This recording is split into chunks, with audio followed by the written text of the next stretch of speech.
Hey guys, andito ako sa parking. Naantay ko yung aking Jusawa bells. Bumili ng ng meat. So galing kami kanina sa new school ng anak ko kasi yung panganay ko is mag-primary 1 na siya, mag-grade 1 na. Ako yung kinakabahan kasi mag-grade 1 na siya. Nasa big school, no. Dami ng hindi tulad dati nasa study ka, sila lang, ganyan. Pero ang masaya kasi wala na siyang Chinese na subject.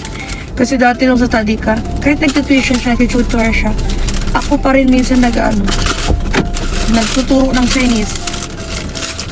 Diyan ay asawa ko. So alam niyo ba, ito yung book niya, binili kanina.